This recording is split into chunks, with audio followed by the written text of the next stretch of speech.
Thank you. I don't need that. Just turn it off. Okay. Thank you. Thank you, everybody. I want to thank Global Sciences for inviting me here. Dean, I want to thank all of you for coming.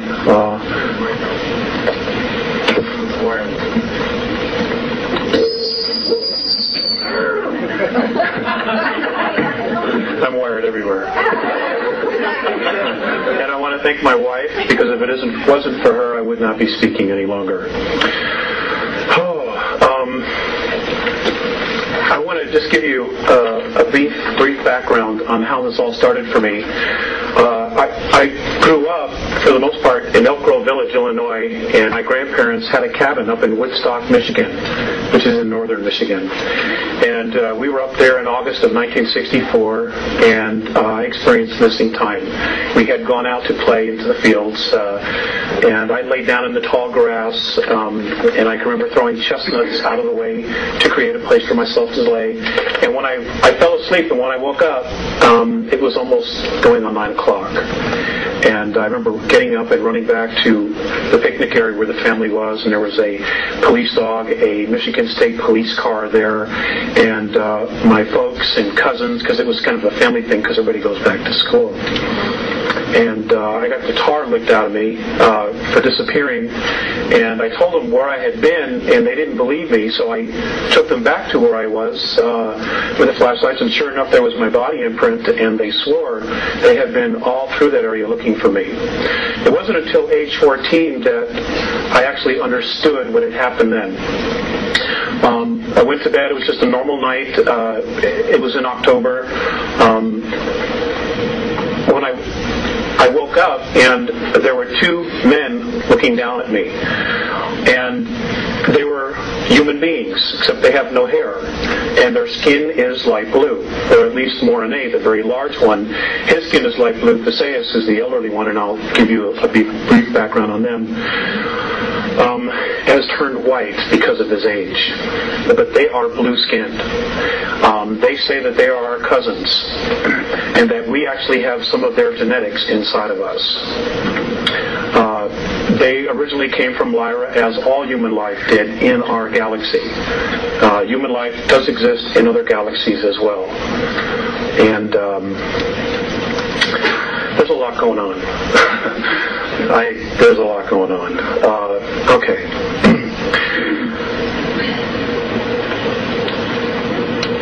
I was taken out of bed many times. I was given information, I was given physicals, I was given brain scans, I was shown, they put a little cap on my head and they showed me who I was in past lives and my direct connection to them and my connection to the Earth. And then there were no more contacts after age 14. There was one at 16, but it was a physical. I was not awakened. It wasn't until 1985 that the contacts started again on a regular basis. Sorry about that. Okay. Now, just to give you an idea of where I was in 1985, I had worked for a few years for the Internal Revenue Service. I had been a tax collector, and I was assigned to and I'm ashamed to say it, but I was a good tax collector. And for the lady and the people who were talking about the IRS, I'm just going to give you this while it's hot and it's fresh. I was assigned to a task force that was supposed to do undercover work for oil company fraud.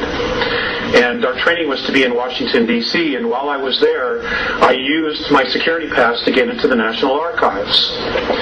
And you're not allowed to really make copies of things when you're in the National Archives unless your security clearances was much higher than what mine was. And I'm going to tell you this as having been with the Internal Revenue Service. The Internal Revenue Service is a Puerto Rican trust. It is a 3-tier trust. I don't know what the 3rd tier is, which is the bottom line, but it's Internal Revenue Service, Puerto Rican Trust, Trust number 62, and I can't tell you what the 3rd one is because it wasn't there. I had that information. Great. People need to know. Also, none of the federal income tax laws are actually in the Federal Register, therefore they are not laws. They are codes. You also need to be aware of that. Anyway, I left the Internal Revenue Service and I opened up my own accounting practice. I started helping people with IRS collection problems because that's not something that you can learn going to tax school or going to a university. You have to have on-the-job training. Well, I started my practice, took the CPA exam. For 5 years, I had a practice in Beverly Hills and Malibu. I was living on a 700-acre horse ranch in Malibu at the time the context restarted. Now, within 2 months of the context restarting, I totally walked away from my tax practice. And I just realized that a lot of it was just BS. And it just wasn't working for me. I had made some major shifts in a very short time. The contacts have been relatively continuous. They're both physical as well as telepathic. And folks, some of this information is going to be enlightening. Some of it's going to really bother you. And I'm sorry to be the one to have to tell you that we have a very serious problem on our hands. Okay? And it is just not the federal government. It just is not. There is a much bigger scheme going on here. And it involves extraterrestrials who are interested in us as souls. You might refer to the Bible, you might refer to whatever texts or religion you have, but there definitely is a battle of good and evil going on out there, and part of it has to do with us and our solar system because of its location and the minerals that are here. The regressives, and we're going to talk a little bit about that after I show you the moon pictures, don't give a damn about us. We are a natural resource. Okay? Be really clear when I say this. We are a natural resource to them. They don't care who you are inside. They don't care. As far as the federal government, we watched the movie Rob Roy the other night, and there was a line in that movie that sums it up perfectly. The government believes truth to be a lie undiscovered. But that's really where it's at. That's really where it's at. They are so screwed up that I don't believe they even really remember what the bottom line is now.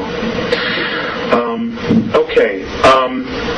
As some of you are familiar with Hoagland's information, I think Richard does a good job, but I'm just going to share with you a personal experience that I had with Richard in Los Angeles. I was speaking in Los Angeles. I've spoken along the West Coast quite a bit, in Texas. And there was somebody from Showtime who was doing a private screening in a hotel room of the movie Roswell, the Showtime movie Roswell they put together. Well, I was invited to go in there. Well, Richard was sitting in the back on a chair. And I'm not reading any more into this. I'm just sharing with you my experience with him one-on-one. I sat down to him and I just looked him straight in the eye, and he didn't have a clue who I was. And I said, Richard, why don't you tell people that the moon is an artificial satellite? And he just looked at me and he says, I'm not ready to. All right? That's my personal experience. It's the only one I have. I think his information is good. But I'm telling you, from my own experience, he's withholding. And I don't understand why he's withholding. I can verify that. Okay? Because you, me, our children, our grandchildren, and our great-grandchildren are the ones at stake here. You know, we don't have anywhere else to go. We don't have any place to hide. This planet is our home. It's our home. And I'm just trying to help. I only have a piece of the puzzle. I don't have the whole puzzle. I think if I did, I'd be dead a long time ago. But I'm going to share with you stuff that I have been guided to that's on the far side of the moon. I don't deal with the visible side. Because as the right hand is moving here, the left hand's doing something else. Well, the left hand is the far side of the moon. If you remember the movie Apollo 13,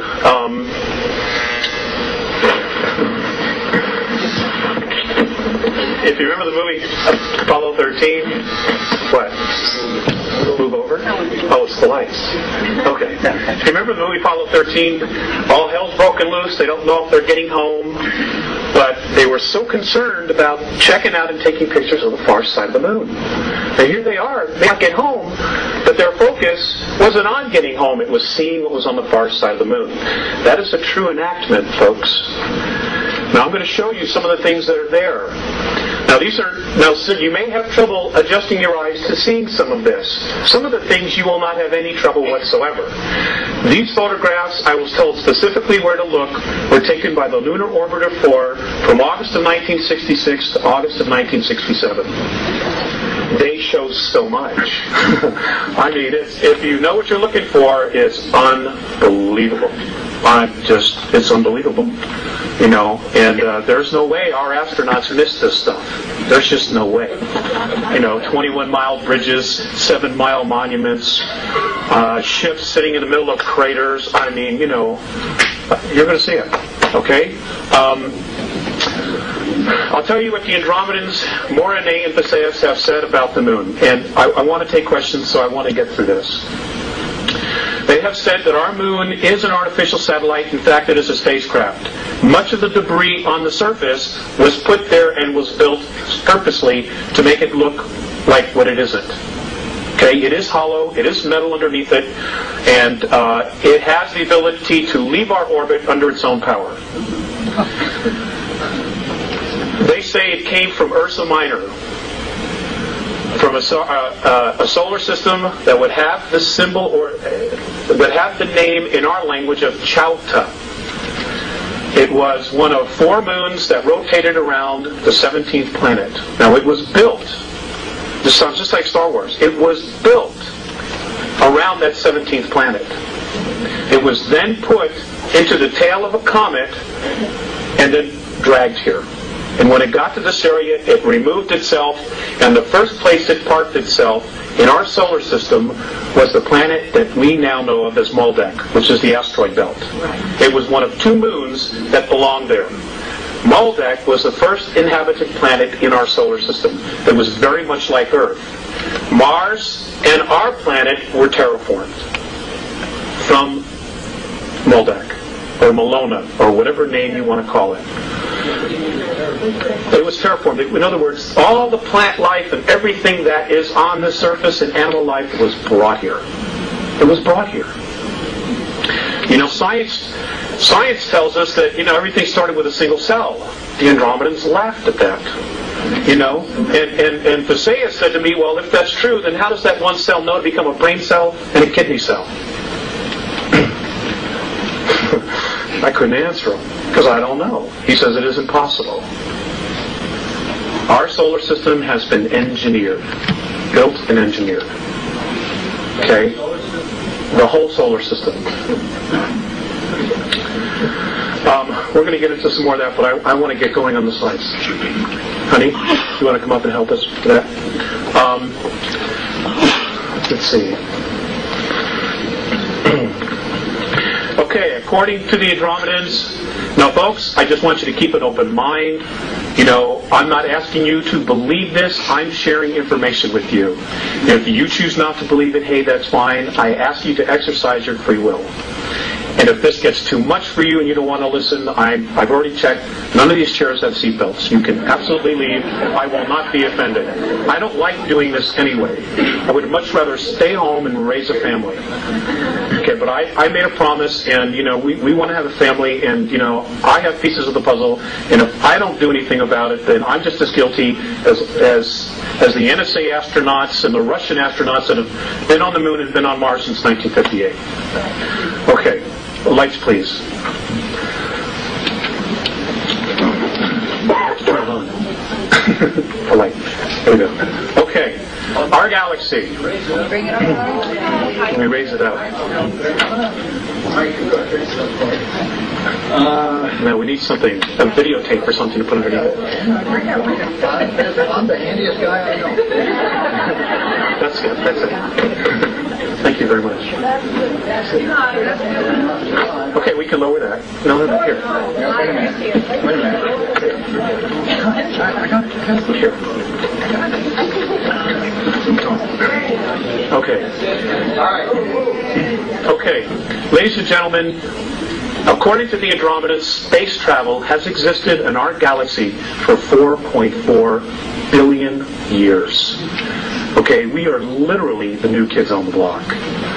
All right? Now, what's interesting about our galaxy is...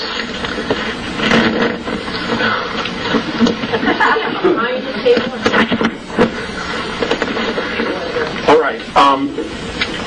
Space travel has existed for 4.4 billion years.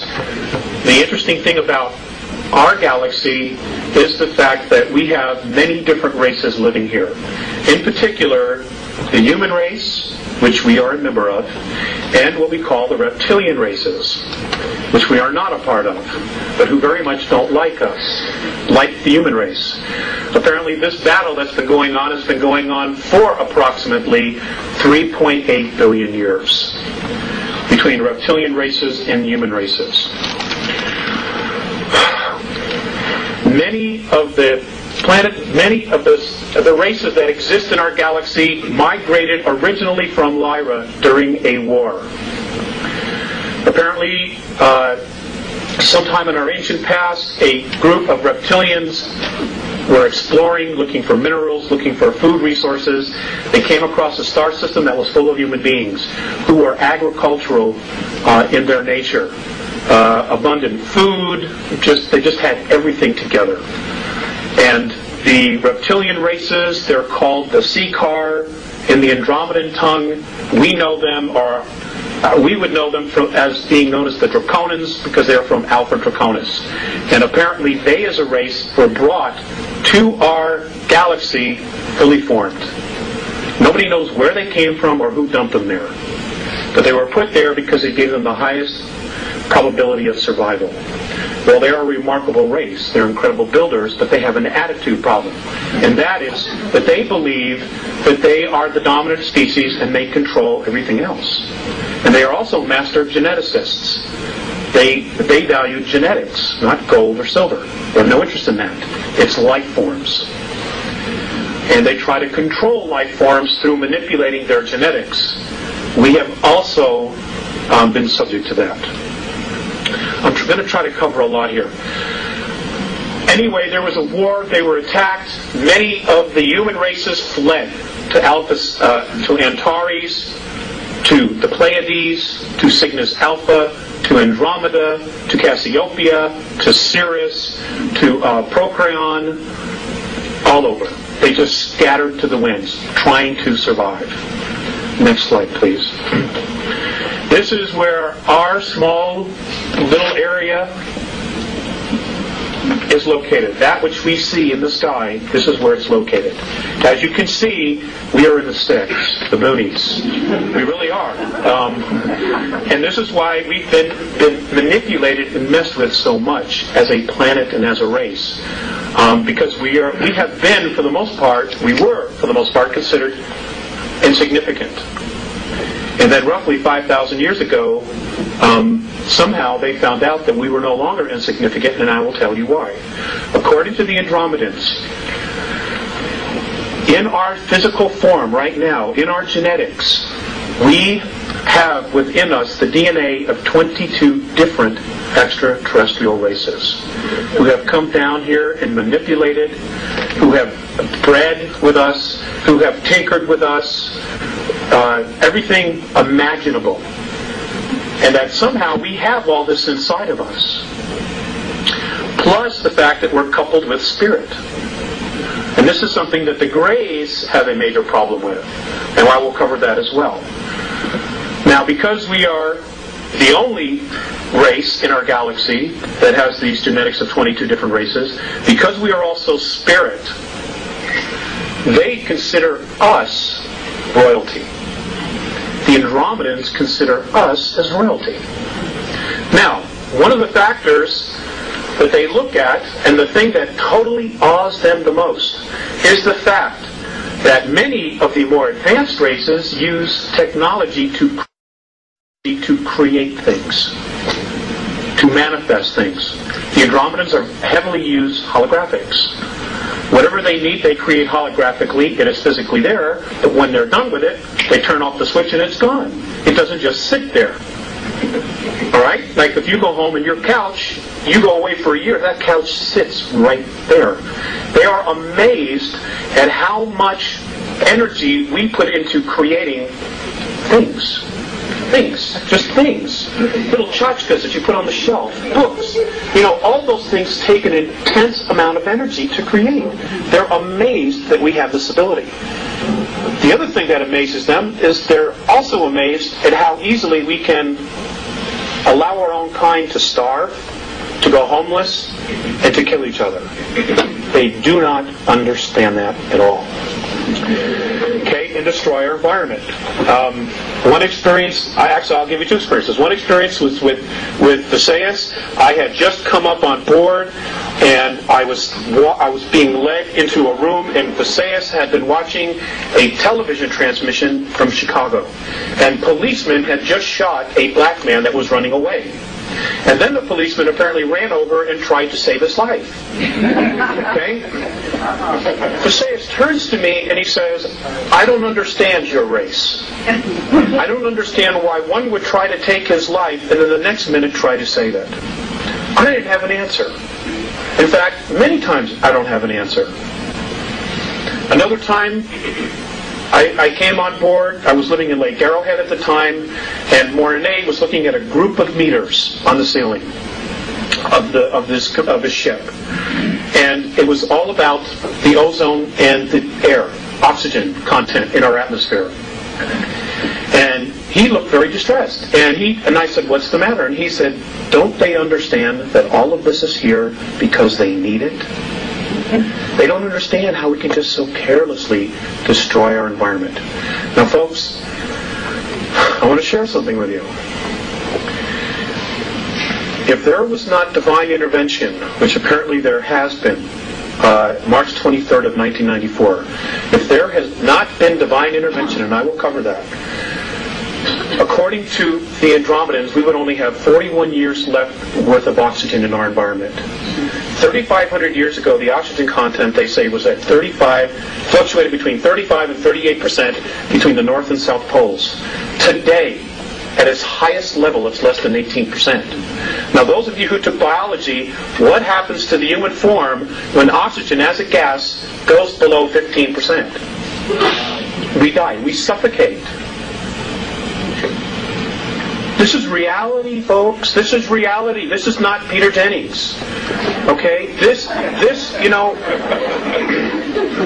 mean, we don't have anywhere else to go. And for those, and this is just what I've been told, and for those of you who think there's going to be a rapture, you might be disappointed. And I'm not saying this to question your belief. I'm just telling you that there are much bigger forces going on here. Okay, next slide, please. Save the questions, sir, for later. Okay, please. Next slide, please. Okay, this is our solar system. There is life in all of these systems surrounding us. They have been coming here for years. For years they've been coming here. Okay, mythology, there's a shred of truth in all of it. The work that Zecharia Sitchin is doing, an absolutely fantastic book is called The Gods of Eden by William Bramley. I would suggest that those of you who have not read it, go get it in paperback version. It'll bring you right up to speed right away. It's wonderful. And he's not a UFO person, which is why I enjoyed it even more. All the truths, just let him right to it. In fact, there's more truth that the aliens are out there than they aren't. They just don't want you to know because they don't want you to know who you are. Because the minute we wake up, the game's over. They cannot control us. And if you look at our past history, if you read Zecharia Sitchin's books, we as a race, when we stand together, rebel against the gods, the ETs. We rebel because they have been, pardon my French, shitting on us for thousands and thousands and thousands of years and holding us back. Next slide, please. Okay, here's Earth. If we could just get a focus, thanks, honey. This is what's left of Maldek. You know, the series of planets. The moon is not the only artificial. There are 9 artificial moons in our solar system, and I will share with you later what those are. I just want to cover a lot of information. Okay, next slide. Okay. Okay, this is the typical and traditional picture. Does that look focused to you? Yeah.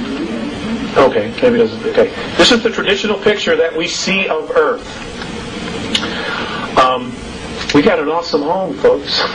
It's one of the nicest ones around. But there are some things about our planet that have been withheld from us. For example, our Earth is, in fact, hollow. It is hollow. The next slide, I'm going to show you a NASA photograph that proves that there's an opening at the North Pole. Okay? You can find this photograph in a book called Our Violent Universe by Nigel Calder. It was first released in England, and I don't know how this one slipped through the cracks, but it did. Thank goodness. We are told that the gravity of our planet has to do with the rotation. According to the Andromedans and their science, the radiation of the sun is what causes gravity on planets. And any body, planetary body that is approximately 29.3 miles or larger is capable of sustaining gravity because of the radiations of the sun. Now I realize that flies right in the face of what we've been taught. Well, again, I'm just here sharing with you. If you were to go from the surface, from downstairs to the parking lot, go approximately 821 miles, you would reach a huge open cavern that does not literally have a sun in it, but apparently they are electrons, and as they go through the surface of the planet, they break down to their finest point, which is light. And that, at the very center of the planet inside, is the strongest force of gravity, and that is why they collect, and that is what is literally the aurora borealis. It is these electrons, these particles, coming out of the top once they have totally broken down, which is why it's almost in a circle. Almost always in a circle. Next slide. Okay, right here. This is just north of Greenland. This is exactly where Admiral Byrd said he flew in. Right there.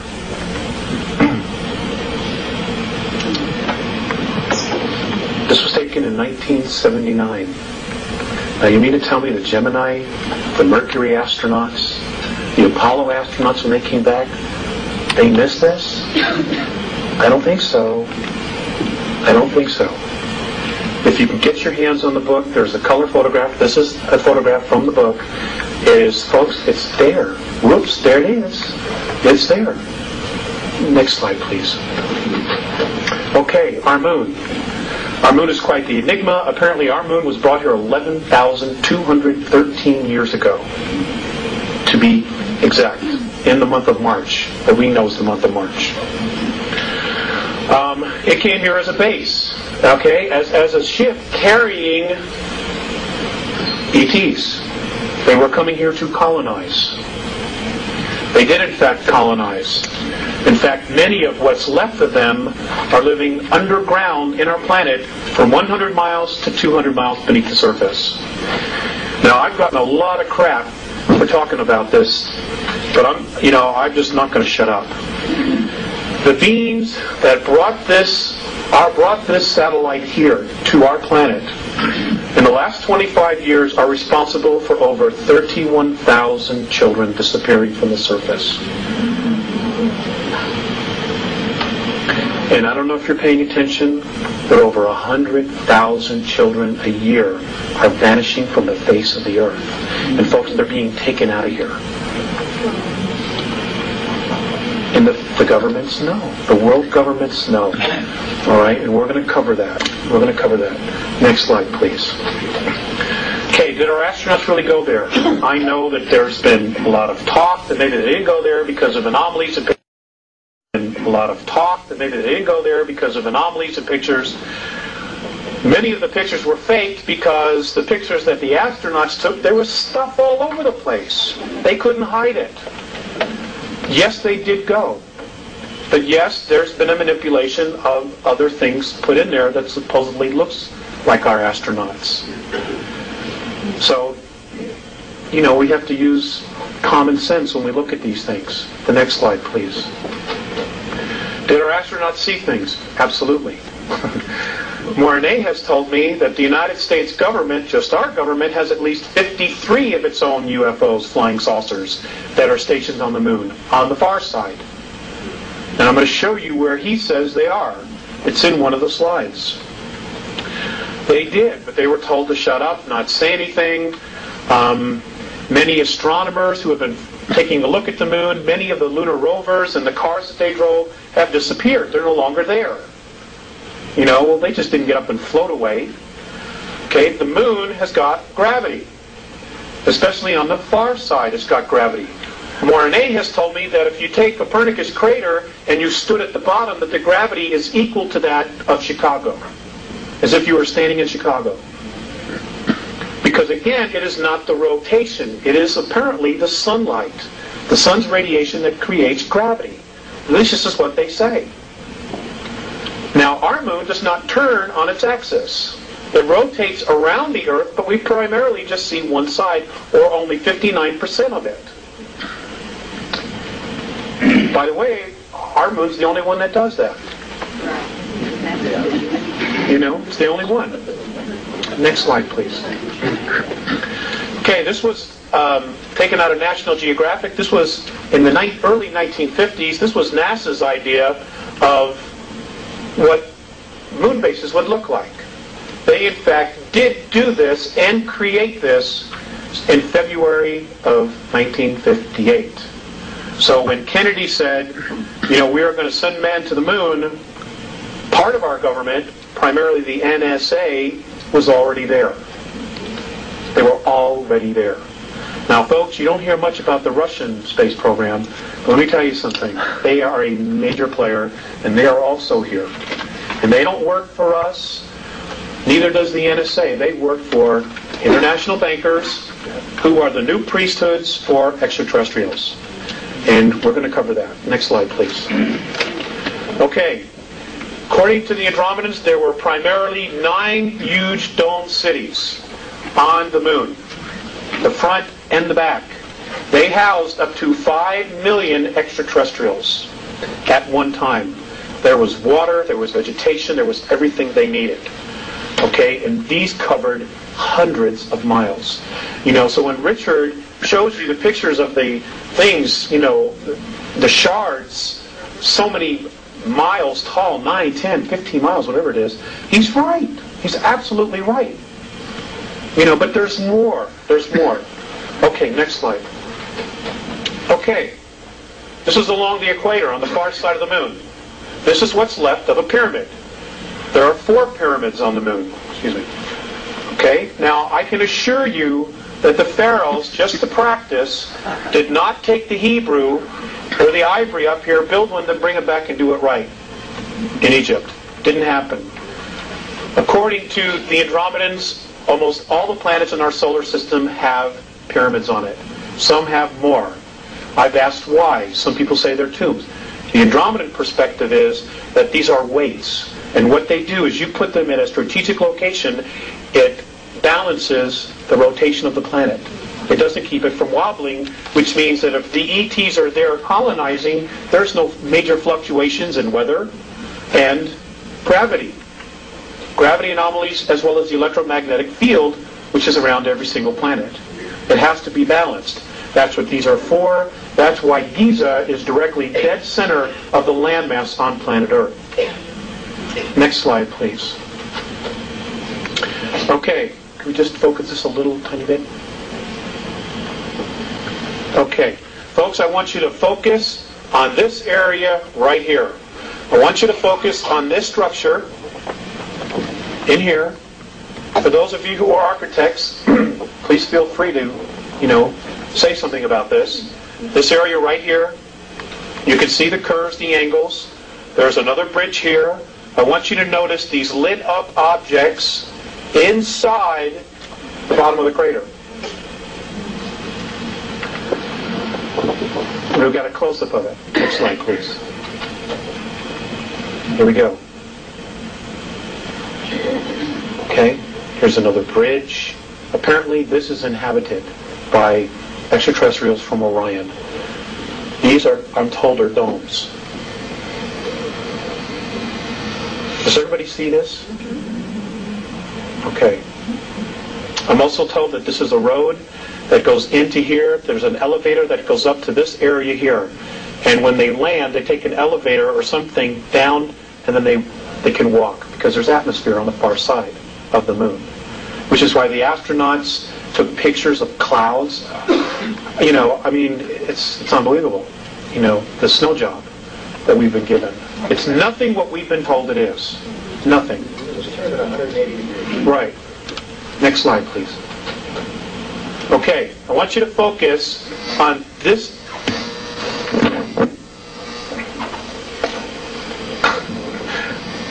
Let me just turn off one. I want you to focus on this area right here. Now, I realize this might be difficult, but I do have a close-up. This is a crater, and there is a structure that comes across it. You can see the sun coming through this way. You can see it shining right here underneath, and you can see this is still in the shade. This structure here. This is a 21-mile long bridge. Next slide, please. Here.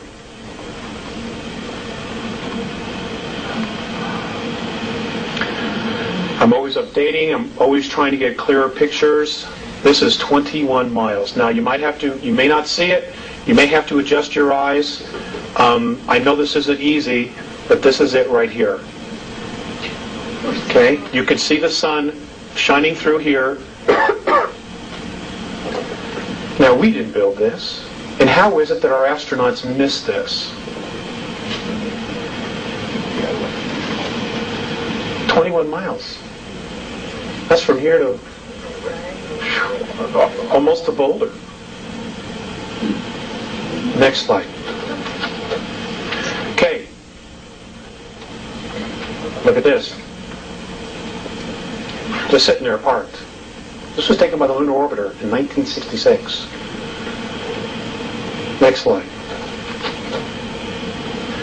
Now, isn't it interesting that we're told that the craters were created by meteorite impact, or incessant meteorite bombardment? I just love that. Okay?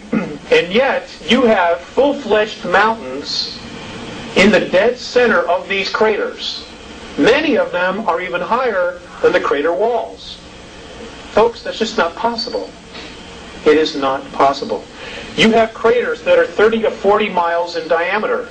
The deepest one is only 7,000 feet. That is also an absolute impossibility. Richard talks about his dome structures, okay, that had some kind of a glass on it. Right here. I believe, and I'm told that this is what's left of one of Richard's domes, that he has a picture of them, you know, with the long shards and the pieces hanging off. This is what's left of it. As you can see, there's a shiny spot of the glass tickered in, but that's what this is right here. This apparently also was a domed city, but it was destroyed by particle beam weapons between what we now know as the Orion group and a group from the Pleiades. This happened approximately 9,600 years ago. Full-out war here. Next slide, please. Okay, I want you to just check out this area here. All these structures, look at these. Apparently these are hangars. This is a complex that is inhabited by human beings from Earth. Also want you to look at this object. I'm trying to get a better picture of what this large structure is. But what's really interesting about this area here and this is look at nice how sharp this crater is. The corners here. Very nice and sharp. Here. Very nice and sharp.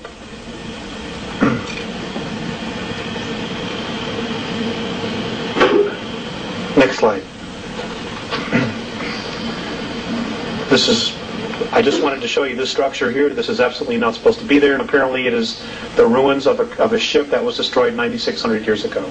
Next slide. Piece of shard.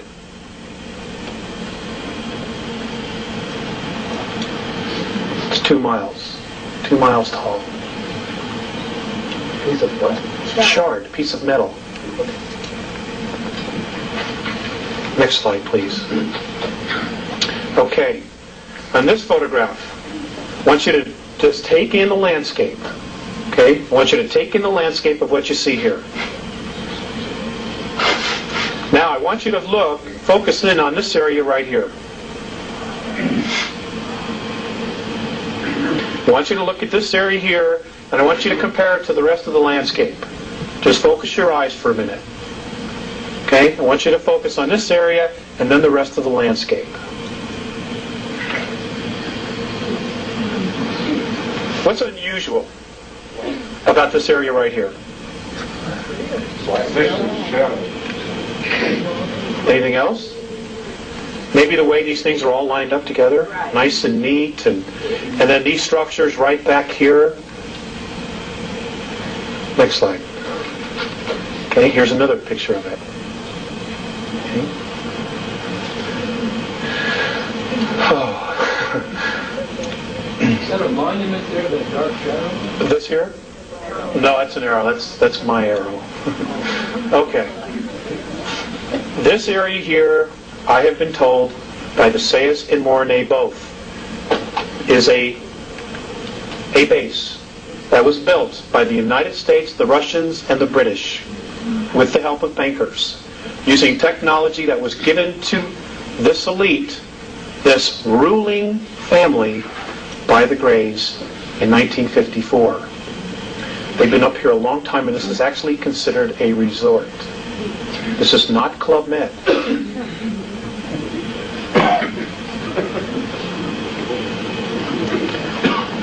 Next slide. More ruins down here.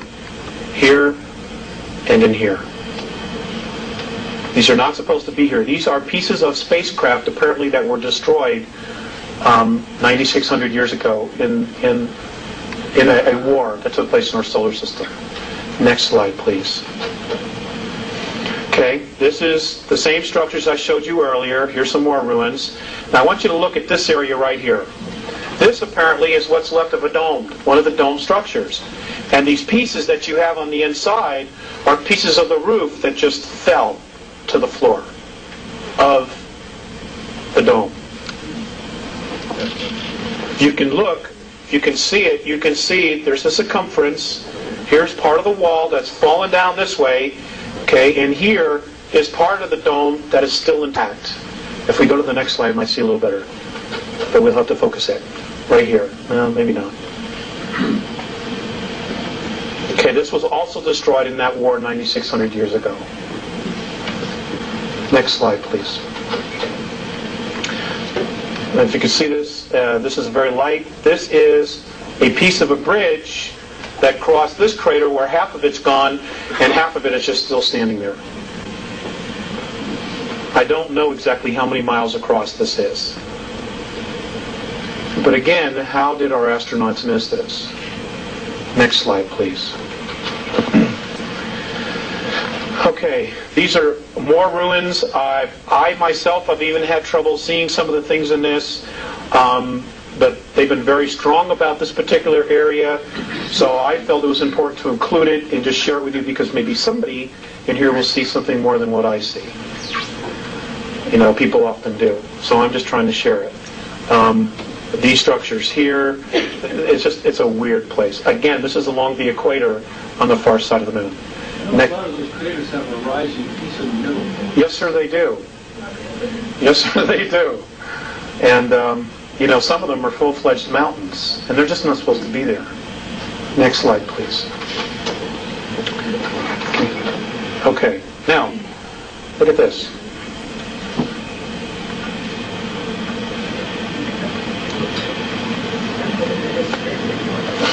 Okay. Is that the best we can post it? Okay, thanks. This area here apparently is a domed complex inside this crater, and I'm told that the world government picked this area because there's water underneath it. These are domes. These are a series of domes that are lit up from the inside. Is that square thing a pyramid? Which thing? This? This here? I don't know exactly what that is. It's not discernible in the pictures. You know, I think sometimes they purposely blur these just a little bit.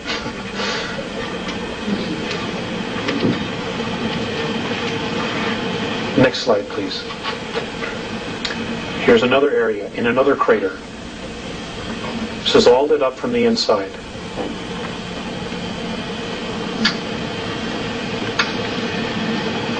Next slide. The structure here.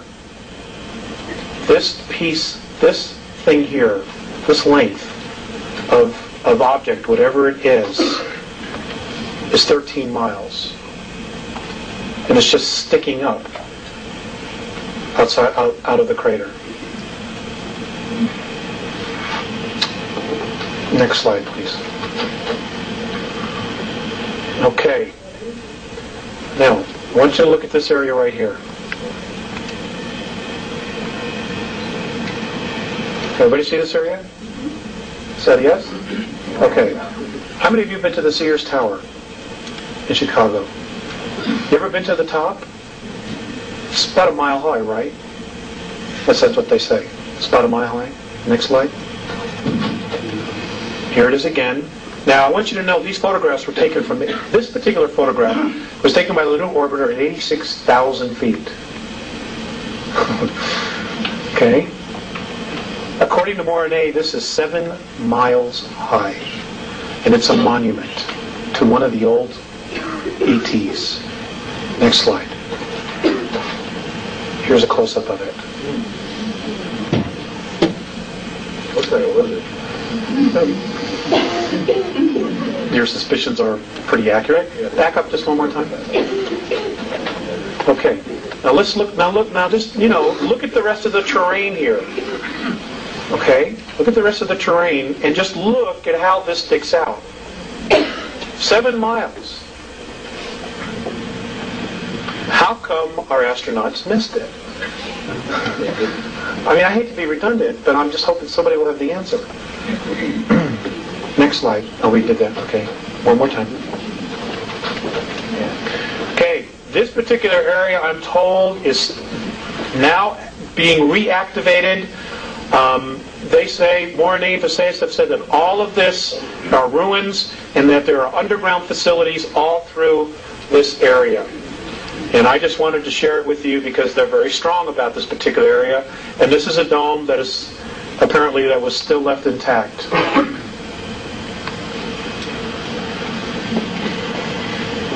Next slide. Square craters. Now I've asked Morine specifically, and he said there's no such thing as a square meteor. So, just one of them weird things. Next slide, please. Okay, craft sitting here, hanging over a crater. Next slide. These are all taken by the Lunar Orbiter. Weird crossed objects sitting in the middle of craters, dead center. Next slide. This was the photographer. Let's go one more slide. Okay, back up. Thank you. Okay. Ladies and gentlemen, somebody else, I think George Leonard wrote this, somebody else is on the moon. George Leonard, yeah. George Leonard. Somebody else is absolutely living on the moon. I am told that there are 35,000 full-time human beings from Earth living on the moon. And they are Aryans by birth. Now, let me just say that one more time. They are Aryans. Now, let me just say that one more time. They are Aryans by birth. They are Aryans by birth. You're going to have to research them because if I come right out and say it, I'll get in deep trouble. Okay? Aryans by birth. They're Nazis.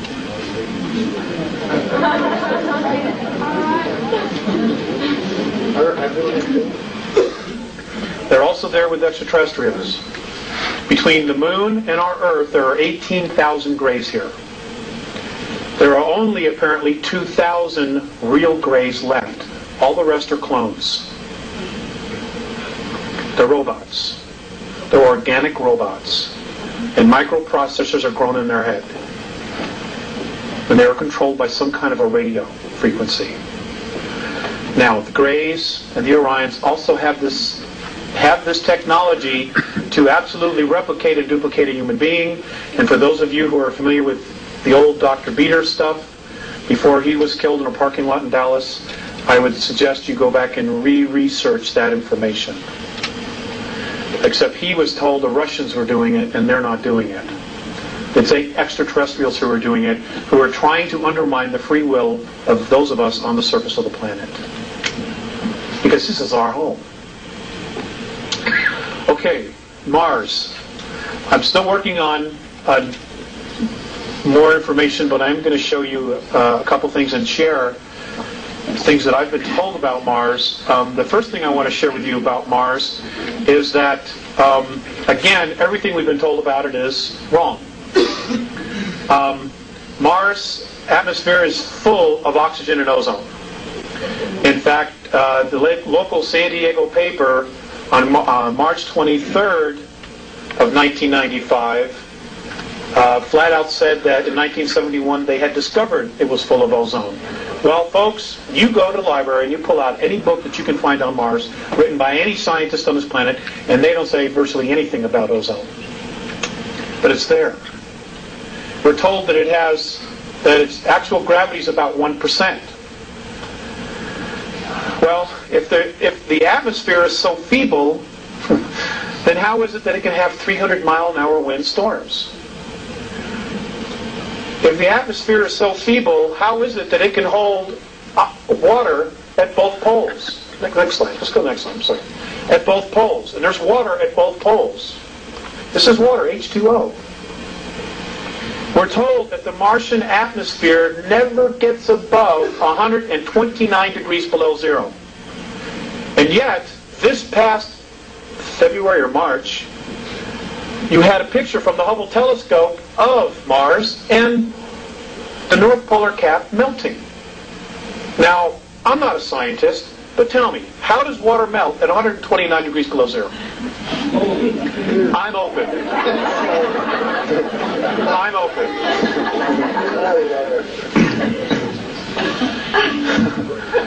Okay, apparently Mars has been inhabited off and on as a base, as a small colony, as a staging point for extraterrestrials who are exploring and leaving our galaxy to go to another for 3.8 billion years. The ruins that Richard shows and other people, they're tombs. This is what I'm told, that they're tombs.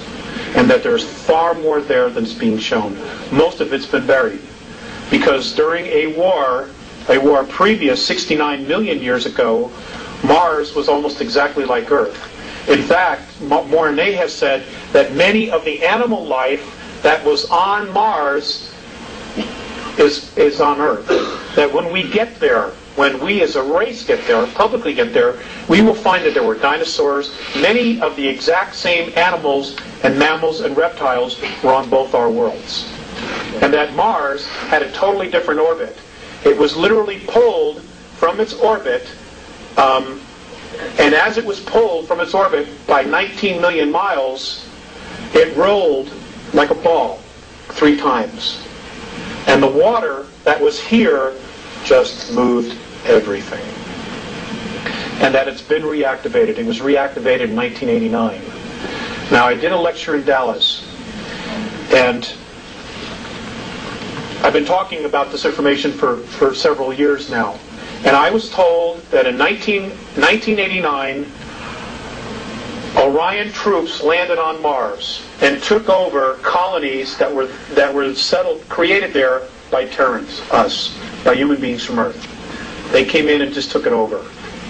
Now, this gentleman who approached me, and I'm just sharing this with you, said that his best friend's brother worked for Central Intelligence and was a director of NASA and resigned in 1991.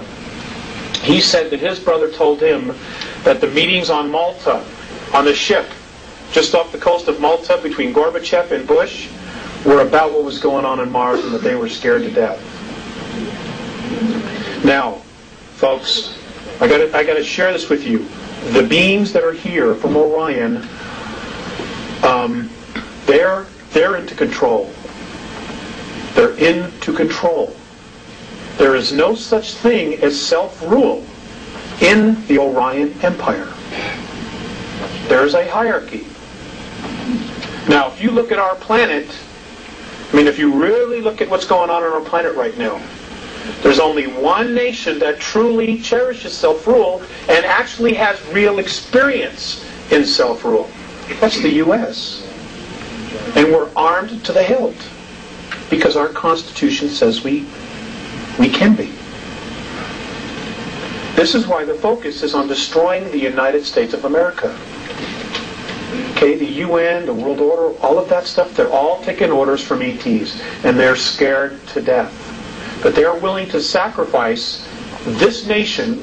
They are willing to kill 3.5 to 4 billion people to maintain their place as the new priesthoods. This is Sumeria, this is Egypt all over again, but on a much grander scale, because now you've got 6 billion people living here. If the people of this nation surrender the Bill of Rights by 1998, folks, you will no longer have the United States of America. That's a guarantee. That's a guarantee. This is the reason the Andromedans are coming back. Because 317 years into our future, our galaxy is in tyranny. And they have traced, through time travel, all the events that lead to the single point that shifted the energy from free to tyranny. Now, we're not just talking about free, we're talking also on a spiritual level. Suppression, oppression of soul, of spirit. And they have traced it all back to our solar system, which is why many races are coming back and they're saying, hey, wait, this isn't going to work. Because 317 years in our future, there's tyranny here. There is no such thing as freedom. And we somehow are dead square in the middle of this thing. Sorry for the news. But we are. This is the only reason they're bothering.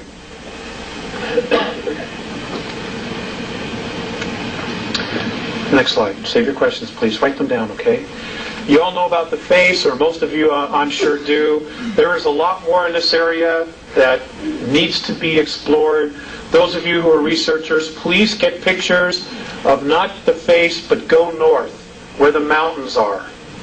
Okay? There are ruins everywhere. There are domes collapsed on top of themselves. In fact, there's one that's still there that looks like Texas Stadium in Dallas, with the opening in the middle. It's there. It's there. Next slide. I just put this in because everybody's interested in the physics. I'm not a physics person. But it is important because it all matches up.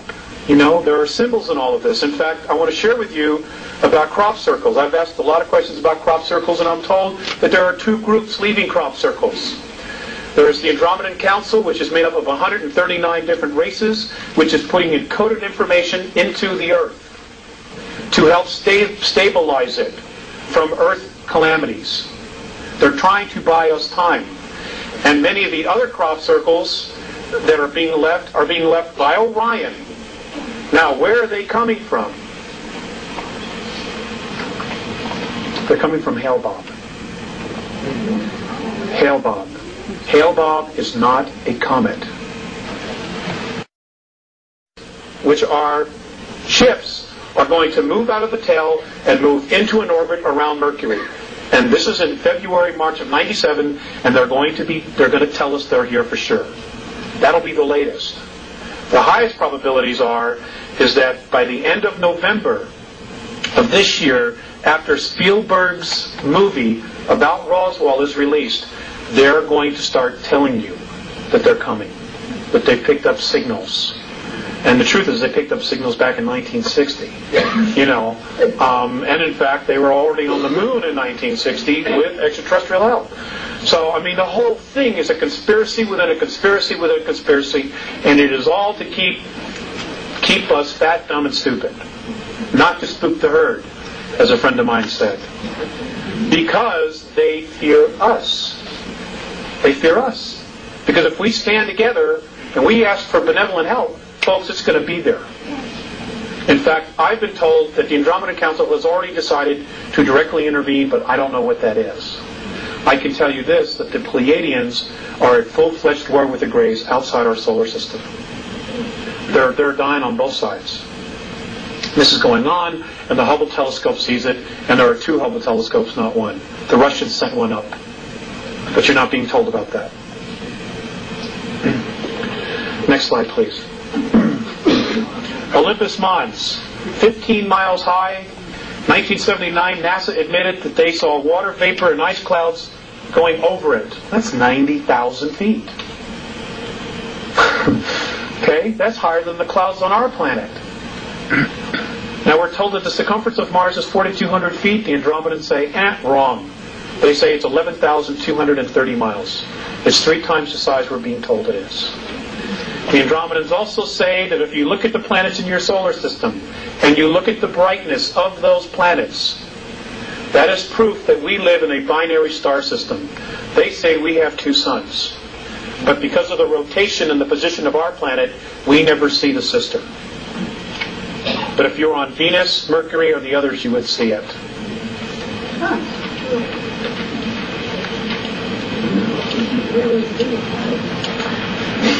They rotate around each other. I realize it flies in the face of everything. I'm just here sharing with you, and I'm just asking you to keep an open mind. Next slide, please. Okay. Cydonia is in the northern hemisphere. Now I'm told that at one time most of that area was covered with water. And that along the equator of Mars is where most of the colonial cities were, colonies, outposts. They said much of the bigger cities on Mars before it was destroyed was in the southern hemisphere. Now I want you to, honey, can we focus it just a shade? I want you to focus on this area right in here. Now this area is known as our Great Plantatia. This is in the southern hemisphere. Now, there's a little happy face. Yeah. I thought that was pretty amazing. Yeah. Okay, but if we go to the next slide. This apparently is another tomb that was in fact destroyed. And these are 3 more pyramids that are lined up just like Giza. This area right here. And that these are also ruins. This is what they say. And folks, they've never lied to me. Right here. They want us desperately to wake up. Now they have their own selfish reasons. Okay, because of the fact of the problems that apparently come up in the future. But there's also another reason. Many of the human races in our galaxy, because of so much interbreeding between the one race, the genetics apparently are starting to break down. There's only one race in our galaxy that can give these particular human races a genetic boost. And that's us. But they can't use our genetics. They can't even approach us because of the vibration we all move at, which is fear and anger. They say when we're not taking advantage of others, we're taking advantage of ourselves. That's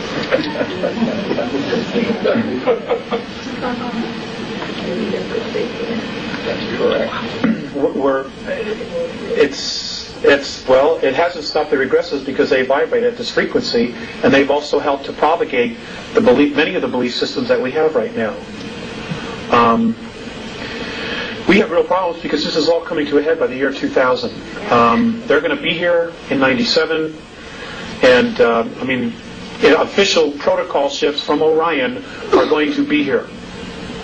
Now, I want to share with you some of the things that the Greys are up to. Many people say they've left. I'm sorry to disappoint you, but apparently they're still here, and they have no intentions of leaving because they need us. They are desperately trying to save their race by using our genetics, but it isn't working. They can create the form, but they can't put soul in the body. That's a gift. Now, here's what they're doing. This is what I'm told they're doing. I'm told that many of the abductions that are occurring now, that the vital body, the aura of the people being abducted, which is primarily the females in a family, and it's usually the first and second daughter and the mother. What they are doing is they are peeling off the vital body, the closest part to the energy field, and they are storing it and they are feeding it to the hybrids that have that mother's genetics in it. And apparently they're doing this to keep them alive. And they're also apparently trying to create soul. They think by stealing your aura, the vital body, in your energy field, and giving it to another, that it will create soul. You need to be aware of this. Okay, this is why a lot of folks who are weird things are happening, they're getting real sick and run down. It's because your vital life force is being stripped from you. And folks, there is a violation of free will, big time going on here. You know, there are a lot of blinds in metaphysics. And one of them says that you create your own reality. Well, that's true. But there is a violation of free will. And we are being violated big time. And our race has been for the last 5,400 years. Big time. I'm dealing with the race we know ourselves now as Homo sapiens sapien. I don't know, is there another slide? Phobos. Phobos is an artificial moon. This is where the majority of the 2,000 real grays that are left are hiding out, is on Phobos. And when you look at pictures of Phobos, when you go through your magazines or you go through, the astronomy magazines, I'm told that you should, I've been asked to share with you the idea that you should look very carefully about the inside of craters. That many of the openings that lead into this are inside the craters. That the bottoms open up and the ships come in and the ships come out. Okay? Now, Phobos is a major anomaly because it goes counterclockwise to everything else in our solar system. It rotates counterclockwise to everything else. Let's see, there's one more. Okay, this is the North Pole of Jupiter. This is a photograph taken by the Voyager. The Galileo. Anybody care to tell me what that might be?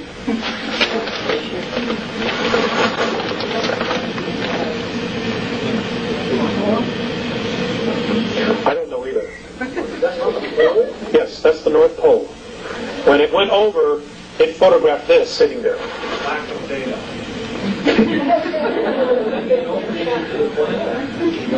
It could be. It could be.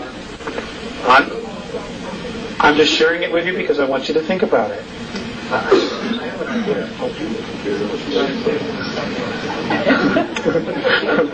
I think it's a satellite. It's an alien satellite that they caught on top. That satellite's analyzing the surface. That's a very good answer. I know it is.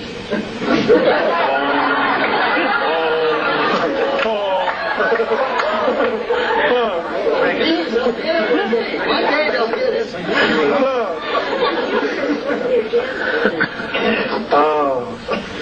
Next slide, please. This is Ganymede. Ganymede's another artificial satellite. Ganymede has life on it, has water, has an atmosphere, has oxygen. Many of the benevolent races use this as a base. This is Ganymede.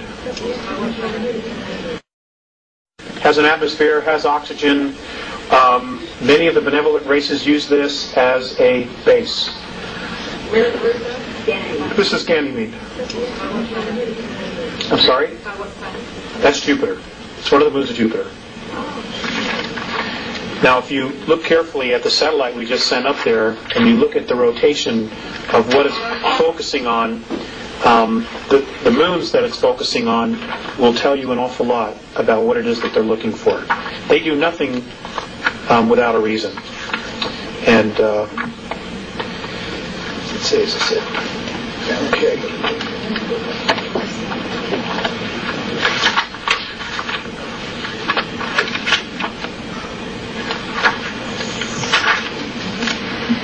Okay, next slide, please.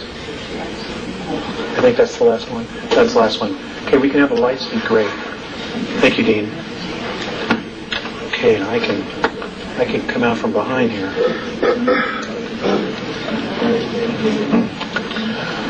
Okay, I want to share this with you. This last thing, I was told that March 23rd, 1994, that 19 suns pole shifted in our galaxy, and that many are pole shifting all the time.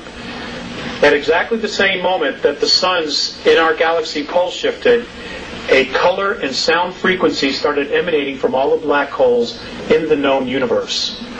Now, apparently what this sound and color frequency is doing, it is literally creating a holographic density above all others.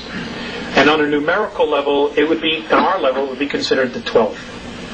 The Andromedans say that there are 11 creational densities in our universe. This is now adding a 12th. And that what it's doing is that it is literally lifting all the dimensions up. 11 is going to 12, 10 to 11, etc. Now they say that all indications are that by December 3rd, in our linear time of the year 2013, third density as we know it will cease to exist. It is now presently imploding on itself as it is being raised to a higher vibration. And that those of us who stick around and go for the ride will be moving through fourth into fifth density. Just like that. And that we will start to see very clear indications of this around the year 2007.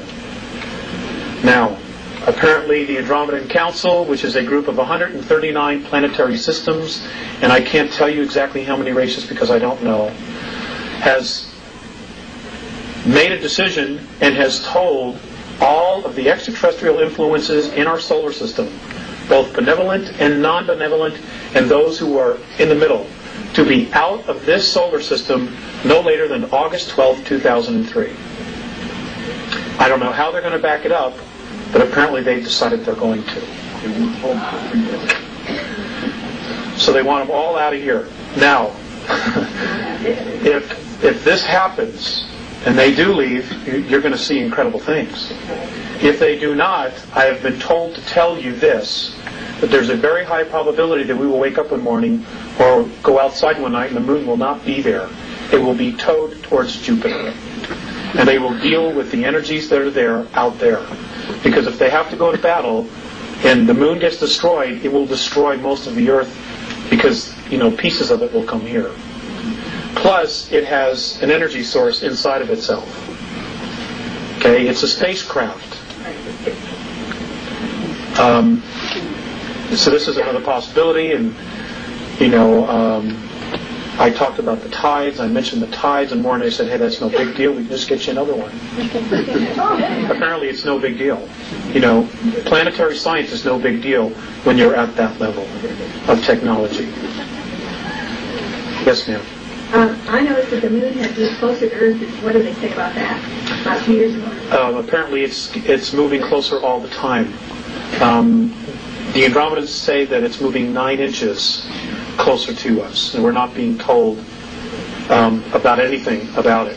They also have said that Mars is also moving closer to us as well. That it's moving closer? I don't know what it is. Unless it's to disrupt the gravity pull will create earthquakes. What's 9 inches have to do with 240,000 miles? I don't know, sir. I don't know. I'm not a scientist. I don't know. Where you get to where people in the back cannot hear these questions. I'm sorry. I'll repeat the questions when they're said. Thank you, Dean. Yes, ma'am. If most of those satellites are artificially made, why do they make the surface so rough? The question is if the satellites or the moons are artificially created, why do they make the surfaces so rough? Obviously to hide what they are. Other than that, I don't know. Ma'am in the back. Yes, we really have a struggle going on between basically good and evil. Are the benevolent people more powerful, or is there more of them? I mean, do we really have a chance? Okay. The question is, if there's really a battle between good and evil, are the benevolents more powerful? Do they have more? And do we really have a chance? Oh, gosh. I've been told that if they stuck together, yes, they could resolve the situation here.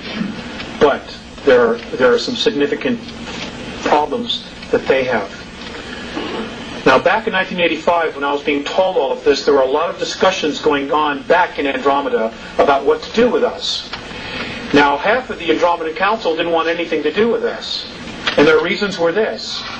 These were their sole reasons for not wanting to help us. They don't respect their home, they don't respect each other, and they don't respect themselves. What is their value? Now, those that wanted to help, because they have seen us as totally being violated with our free will, somehow convinced them that this was a worthwhile project. Now, intervention not only changes our reality, it changes their reality. And one of the things that the Andromedans, and Mornay has said specifically, is they don't want to come down here and help us when we don't want to help ourselves. Because then they end up babysitting. And if something happens, then we could always blame them.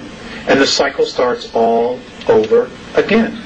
This is about self-responsibility. That's what this whole thing is about. There are one group of ETs who say, well, there's no way. You cannot be self-responsible. You cannot rule yourselves.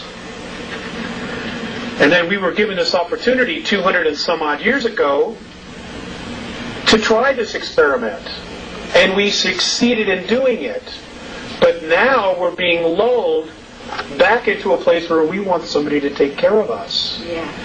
And you know that you're going to sacrifice your freedom. I'm not about to do that. Neither. So who's going to win? I don't know. I wish I knew. I wish I had a place to hide until it was over, but I don't. Their interference has caused a lot of this to surface. I mean, they kind of, changed our direction as to what we might have been able to accomplish. You're right. The question was, she added, that we've been manipulated and they've helped to change us into a different direction. You're absolutely right. However, when I brought that question up to Mornay, he looked at me and he said, are you aware that your government is drugging its young people? And I said, well, yes. He says, are you aware of a couple other things that he mentioned which are really sensitive? And I said, well, yes. He says, well, what has your race done about it? I mean, 1986, 1987, West 57th Street, twice in 6 months, showed Air Force personnel unloading bales of marijuana and cocaine off of planes at Hempstead Air Force Base and loading it up with weapons and then taking off for Costa Rica. Twice they showed this on national TV. What happened? West 57th Street was taken off the air and nobody did anything. Again, it comes back to self-responsibility. They are watching us. They are watching us and saying, should we come in and help this race when they don't want to clean up their own act, when they don't want to take care of their own? Do you realize, and big time, and those who don't want to make a shift are going to be checking out. Because the frequency, everything is changing, folks. And I'm not trying to instill fear in you. I'm trying to share with you what they've told me. And they have not been wrong. Things are going to radically change. And it's going to start just like this. It has. You watch November of this year, it's going to get really weird in this country. Really weird. They're going to try to divide us. And because if you divide, you can conquer. And whatever you do, please don't turn on each other. The enemy is underground. They're on the moon. It is not your neighbor. It is not your policeman. He's not the enemy. You know, if you want to do something really constructive and you don't know what to do, just do this one thing. Come November, if there's an election, vote. Whoever's been in office, vote them out. Start over. That would buy us more time. What happened in 1994 that stopped the integrating of the Nothing. Apparently there's been this divine intervention and third density is moving into fifth. Therefore, they say this is going to happen by December of 2013, so the 41 years won't go by. So, we've been rescued on some level already. But I don't know how many of us are going to make it. Now, the world government has been told that we're overpopulated. Okay, by the aliens. The truth is, they can't control all of us. They can't control us here. So they decide they want to just eliminate half the world's population. Now, folks, I want to share this with you. According to the Andromedans, our planet could comfortably handle a population of 11 billion if we didn't squander our natural resources and we went to free energy. Right. Yes. Now, the free energy has been suppressed forever. Right. If we went to that, we could turn this whole thing around. Right. All right? What's happened is the political systems have broken down, but they don't want to take responsibility for it because in order to fix it, they have to make us more free. And they're not about to do that. They are not about to relinquish control of you, your money, your assets, because you're a natural resource. So it's easier to create a catastrophe like a pole shift or something else, biological weapons, and just wipe out half the population. And they're still in charge. And I can assure you that those people that you call your world leaders, those who are part of this game, will be sitting on the moon watching all this happen. And when it's done, they'll come back with answers, just like a politician, Yes, sir, in the back with the striped shirt. You mentioned something about economics, materialism, what have you. How does any of that correlate with your comments about getting our souls in a place that we think of in terms of metaphysics or religion? How does that fit in? Where's the answers come from?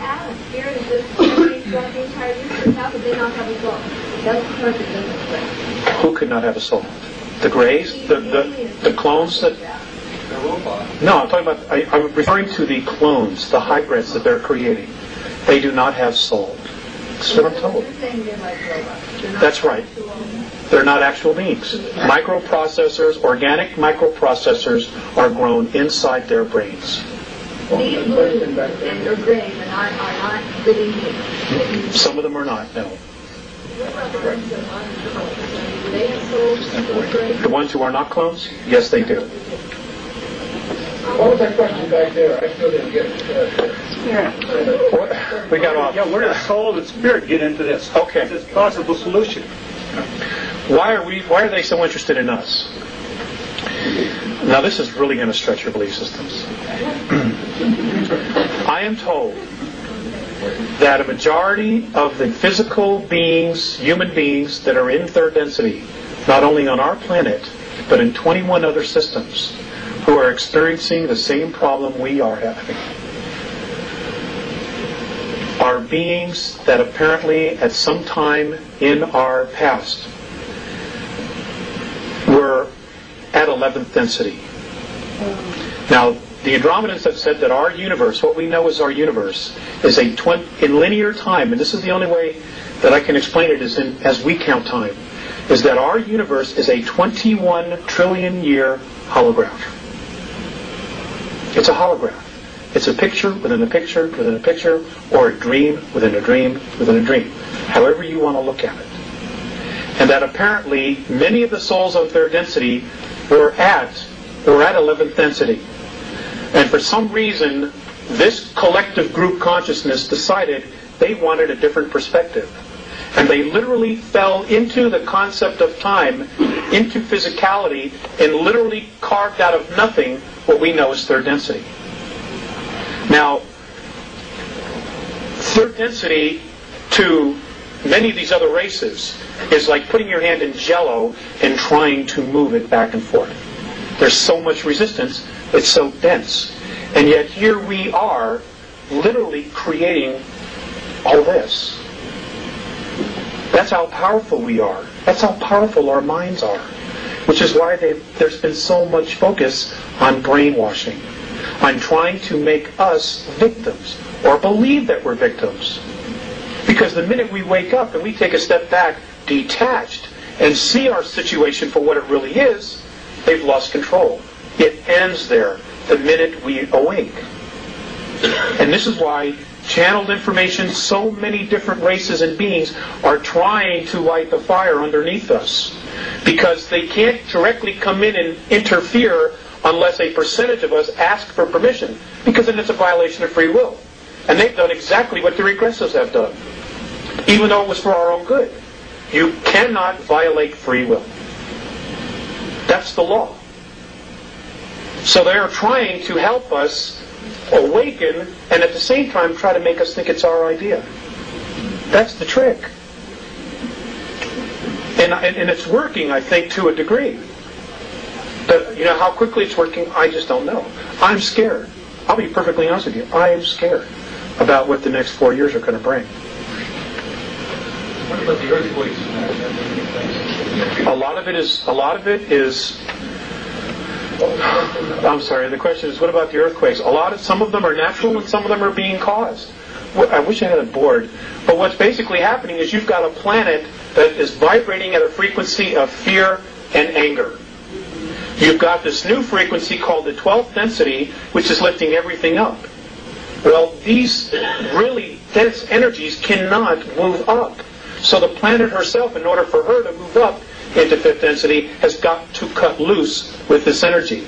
And what's happening is that she's cutting loose with this negativity, which she's been holding on to. It's hitting the surface, and it's feeding us as a population, because we're already in that space.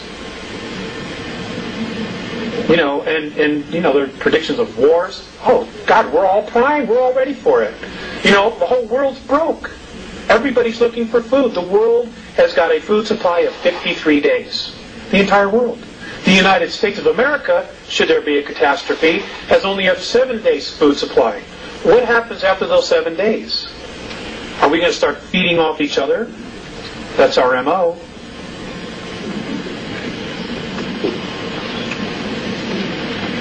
Yes, sir. Before you go any further, can you define what you mean by density? Okay, can you define densities, frequencies? Density and dimension, they're really one and the same thing. They are a frequency in which light and sound oscillate at. We oscillate at a specific range. Other things oscillate at other ranges, higher ranges. There really isn't anything lower than us at this present time. We've hit bottom, there's only one place to go, and that's up, as the old saying is. So it's a frequency, it's light, it's sound. If this is a holograph, if what they're saying is right, if this is a 21 trillion year old holograph, then all of this is just light and sound. Now, there are places in space where there is nothing, no matter.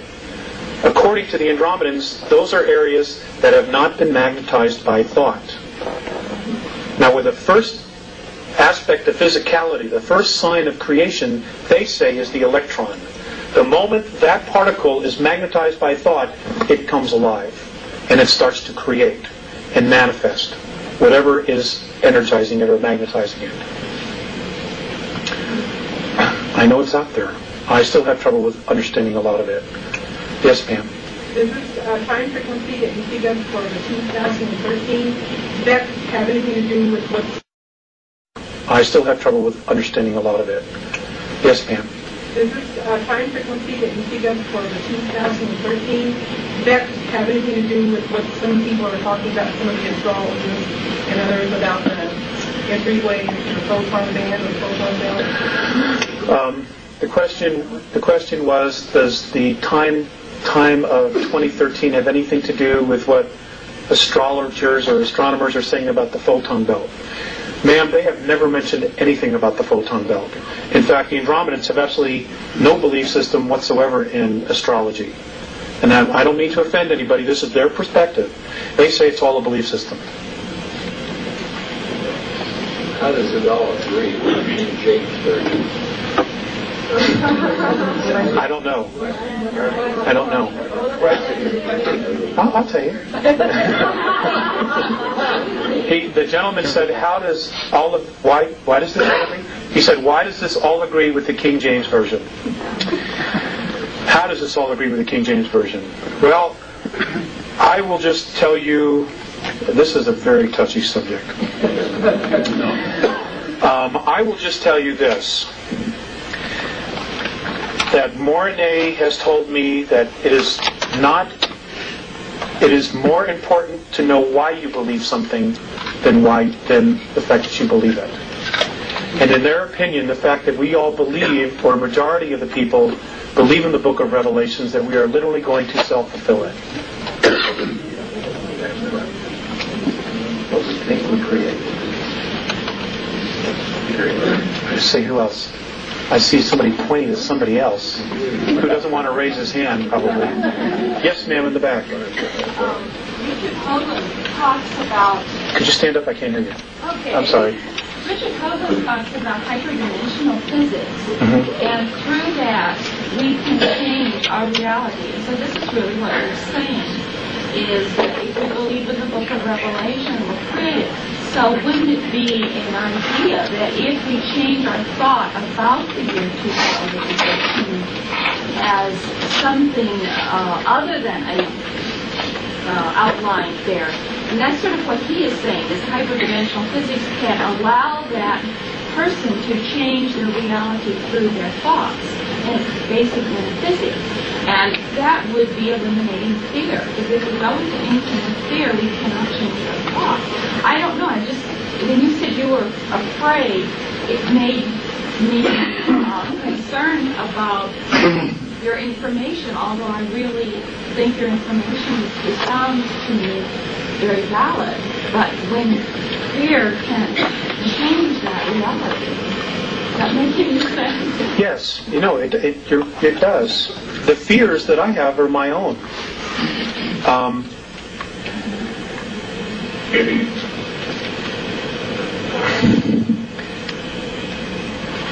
How do I put this? I have a lot of years invested as a child and as a young adult in Christianity. I have been made aware of the fact that there's no net underneath me. No net at all. And the fear that I have is my own belief in myself to be totally self-responsible. I can admit that. So that's the fear. Because if there's no net underneath me, it lies squarely on my shoulders to figure out my reality. And when I see all this stuff going on, what is it that I want to create? What do I want to create? My wife and I want to have a baby. I'm 39 years old. I've been in many other relationships, and I've raised other children that weren't my own.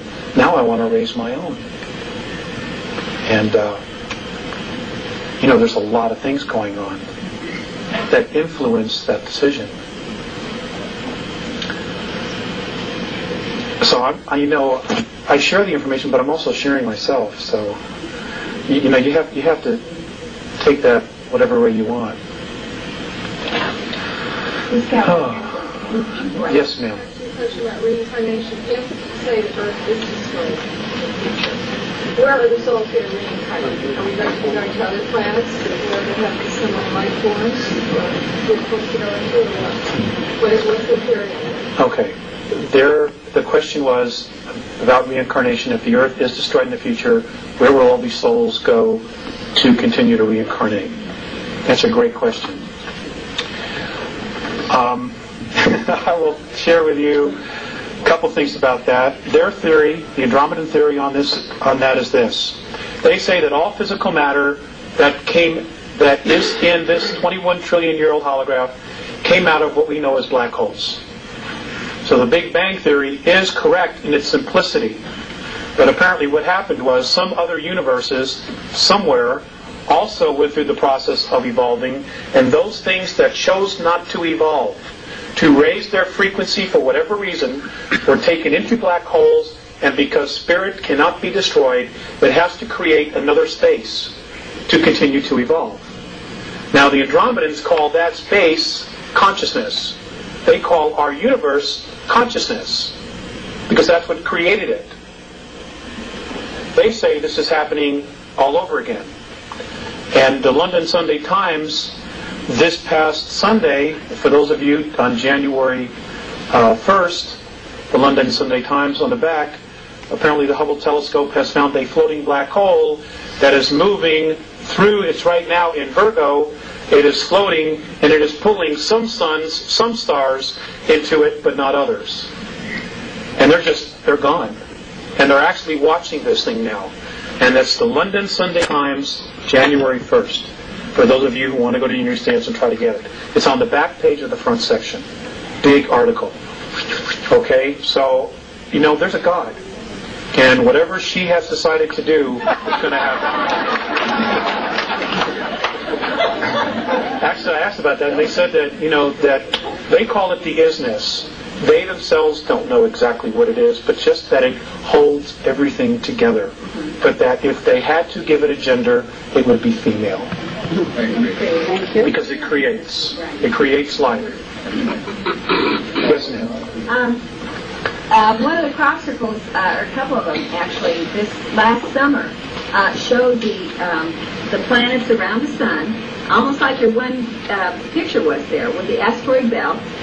But it was interesting that where the Earth is supposed to be, there was no planet. There was the ring there that showed the orbit, but there's no planet. Did you see that in crop circles? I did not, but somebody told me about it in Dallas. Yeah. I don't know. I've not had an opportunity to ask about that. But ask them, would you? I'd like to know the answer. I promise. Believe me, I have a list of questions. I'll get to you in 1 second. They say that the crop circles are fifth-dimensional geometry. That's what it is. And in case you don't know that, crop circles have been showing up in the United States, but it's being suppressed. And they're primarily showing up along fault lines on the West Coast. So stay tuned for that. They're actually happening, but the feds are doing an excellent job because of the satellites, making sure that the minute they're created, that they're out there as soon as possible to make sure it's bulldozed, plowed over, etc. Yes, sir, in the back. Yeah, I was just curious how did your communication process with the Andromedans, and is it at your request or their request, and how often does it occur, and all that kind of stuff? Well, there's absolutely no pattern to it. And, gosh, you hear? Okay, he wanted to know how the communication with the Andromedans goes. Is it at my request or their request? Sir, there is no pattern to it. They let me know. I will go outside at night, which I do every night, and I will look up into the sky and I will project a symbol, which is a communication that I have with them. And I don't always get a response. Sometimes I have to wait months to get a response. But they're almost always at night. They're both telepathic as well as verbal. Now, Mornay is the only one that has actually gone to the effort to learn to speak. Isaias doesn't. It's all telepathic, and they talk in symbols. Now, when you start, for those of you who channel, you may already be aware of this, or mediums. I don't really like the word channel. You get impressions. Telepathy is speaking in holographs. That whole stack of papers, and you put it all together. Okay, when somebody's talking to you telepathically, they're giving you that entire concept of everything like this. The whole thing is right there. But it's not where I am describing, well, sir, we take this, we move it to the front of the house, then we take this beam and move it there.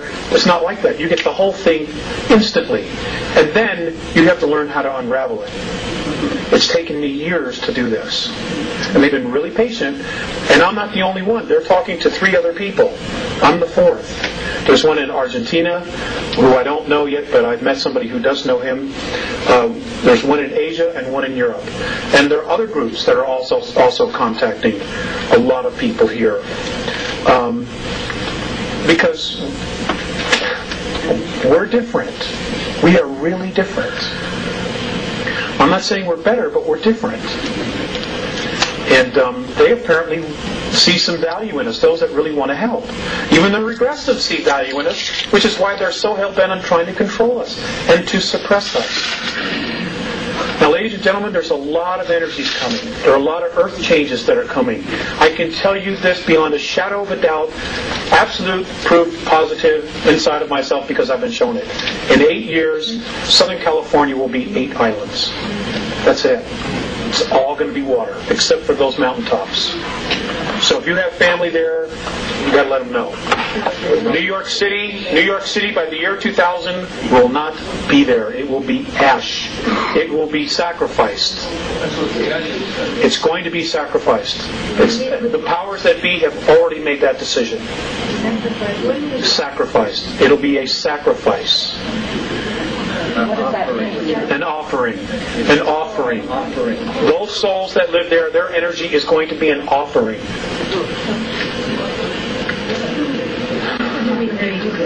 Whoever it is going to try and capture those souls? Yes, ma'am.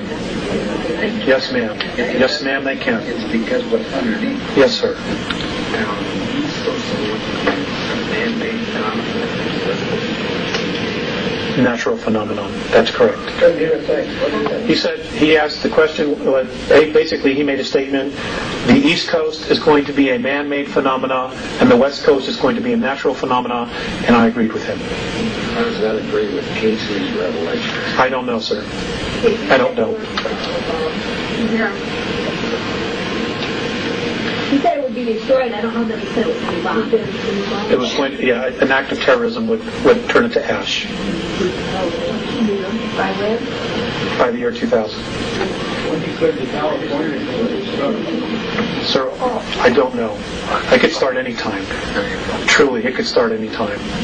I'm amazed more hasn't happened. There are some really, really evil thinking souls here on this planet. I mean, it's unconscionable. It's unconscionable. If those of you know anything about the UN Biodiversity Treaty, if you look at some of the wording that's in it, it doesn't sound like a human being wrote that at all. No. You know, it's just too weird. There's just so much weird stuff. You know, and that's because they were influenced. I think the UN was set up by extraterrestrials. That I don't know. I think that maybe in its original conception it was honest, but it's certainly been perverted. Certainly been perverted. I want to get somebody else next question. Yes, ma'am. Can you comment on the angels that are now saying there are no lights everywhere you look at it, and also become walking?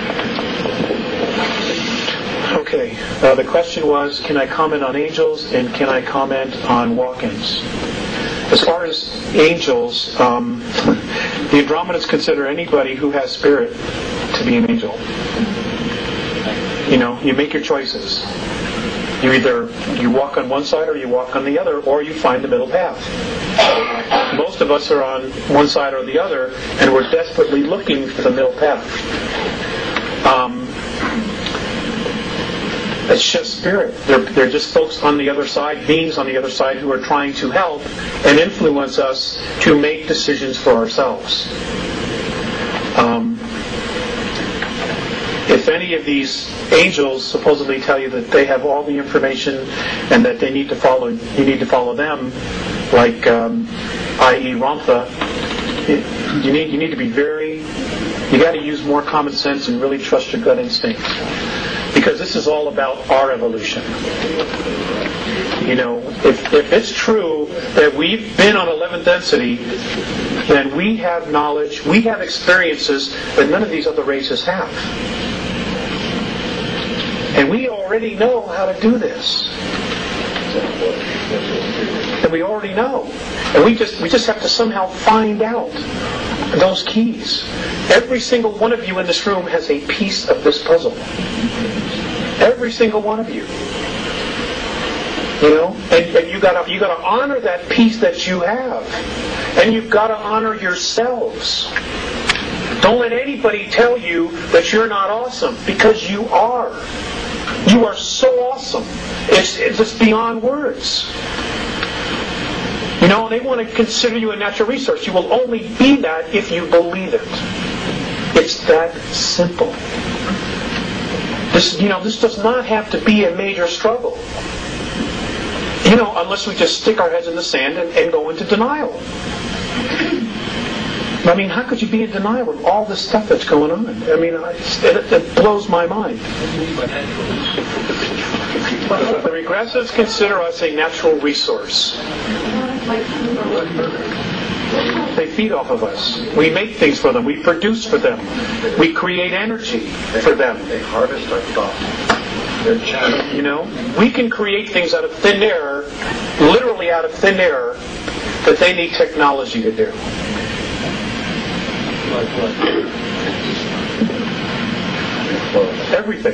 Everything in your life was made, was created, manufactured. Okay? Even the idea was created. Okay? Everything we've ever needed, this planet provided for us. How do you think it got that way? How do you think this planet knew exactly what to manifest, and we would end up here and be able to use exactly what we needed? I don't know if I'm wording that right.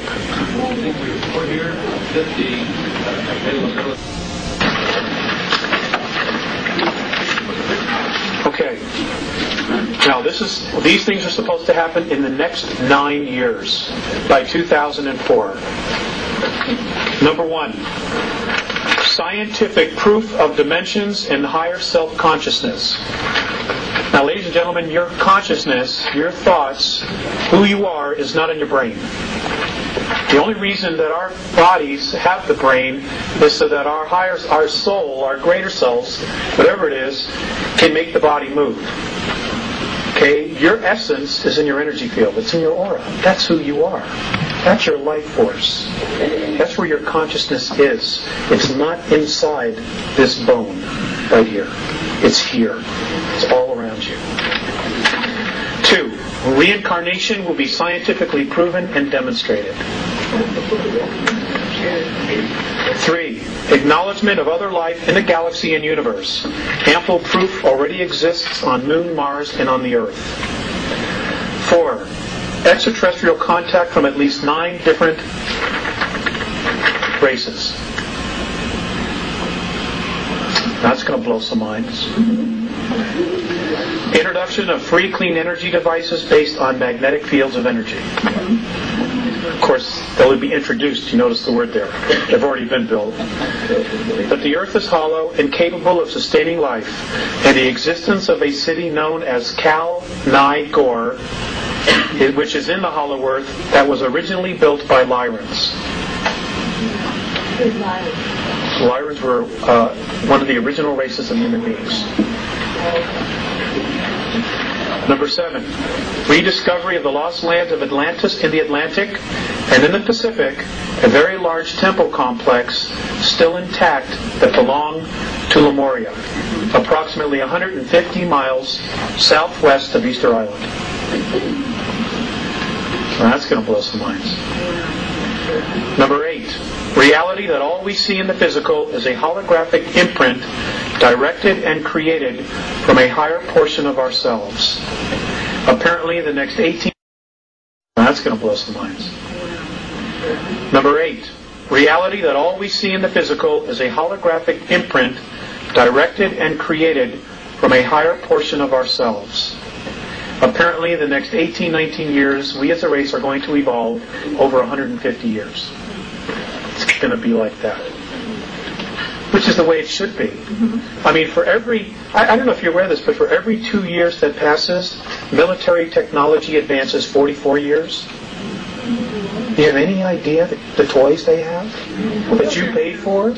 I mean, it's awesome stuff. And of course, they don't want to let us play in the sandbox. I mean, that's ridiculous. Would you go back to the one that you said before you said we will evolve over 150 years in the next coming years? In the next 18 years, we are supposed to evolve over 150 years. And then there was a statement before that, all that we see in the physical is a holographic imprint directed and created from a higher portion of ourselves. Number 9, human consciousness is not in the brain, but located in its entirety in the energy field and aura. This is the 1.5 to 5 ounces that the body loses at the moment of death. That's who you are. That's the only part of you that's really you. You just create this to play the game here. Okay. Number 10. How our past and present educational processes have not prepared us to be completely conscious, creative thinkers. Number 11. That organic and plant life forms do exist on 7 planets and 15 moons in our solar system. Yes, ma'am. Number 11. That organic and plant life forms do exist on 7 planets and 15 moons in our solar system.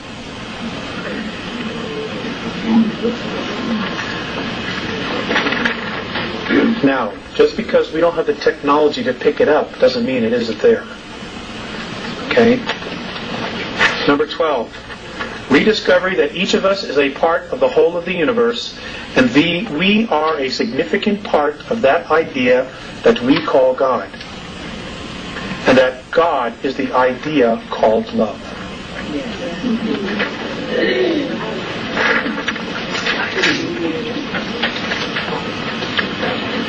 Number 13.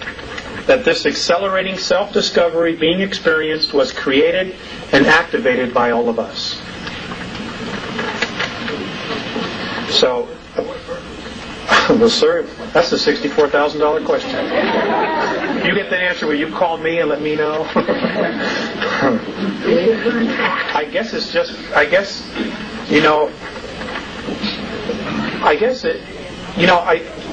when I look at history, and I look at where we are today, there's a history of history repeating itself. And, it's like a hamster that climbs on the wheel. No matter how fast he goes, as long as he stays on that wheel, he's not going anywhere. So maybe we just needed to make a change. Maybe we're all sick and tired of this. Maybe we need like a vacation.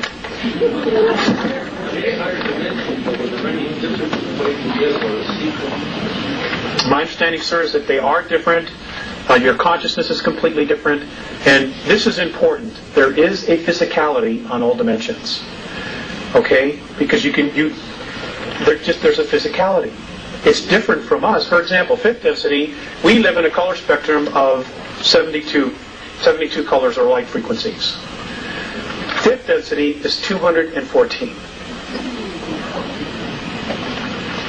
That's a major shift. That's a major shift. Number 14. That we, as a product of extraterrestrial genetic manipulations, are possessors of a vast gene pool that has many different racial memory banks of at least 22 extraterrestrial races in our DNA. Many different racial memory banks. That means that when things get a little bit higher, our kids, you're going to start knowing things that you don't have any idea how you know. But you do know it. You will know languages that haven't been spoken on this planet for thousands and thousands of years. You will just know because it's inside of us. We're a library. Barbara Marciniak, her piece, they talk about this as well. And I think some of the other groups do. Because of our genetic heritage, we are considered royalty. We need to acknowledge it, acknowledge ourselves, and seize our genetic heritage. Now, I'm going to end on this. I'm going to end on 2 things. I was having a particularly bad month. Personal relationships and just everything else. And it was time for me to come back here. I was living in Lake Arrowhead at the time, which is in Southern California. And I didn't want to come back. I flat just did not want to come back. So I got really upset. I started to cry, and I didn't want to come back. And as I found myself on the ground again, I remember I heard Visayas' voice in the back of my head. He said, "Turn around." I turned around, and he was at the door of the craft as it was starting to take off. And he looked at me and he said, "Alex, The love that you withhold is the pain that you carry, lifetime after lifetime. And I just want to pass that on to you. Because nothing else that they have said has changed me more significantly than that. Yes, the love that you withhold is the pain that you carry, lifetime after lifetime. With that thought, Alex, you disturbed me a while ago. You didn't have an intent, and yet you just defined your intent. What gave you the idea that you did not have an intent? It's a belief in oneself, sir. I think that's what it is. It's a belief in oneself. A belief in the God. Well, yeah. Well, we'll talk about that. We'll talk about that. I'm trying to think all of myself away here. Hold on. I want to end up with this. I'm done with this. Squeaking and squawking.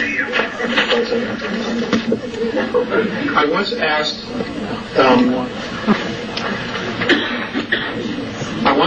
Visayas. Wrong microphone. I once asked Visayas. Put that one up. I once asked Visayas, okay, what was our future going to be? You know, the future of us here on Earth. And this was his response. This is the Andromedan definition of our future, us as a race. Responsible freedom of self-determination. Becoming truly self-confident and free to unconditionally be responsible for oneself without being coerced to accept some higher authority. I'm going to read it one more time. Responsible freedom of self-determination. Okay. Folks, thank you for coming. Becoming truly self-confident and free to unconditionally be responsible for oneself without being coerced to accept some higher authority. Ladies and gentlemen, you're awesome. Don't let anybody tell you different. Go out there and kick ass. Thank you.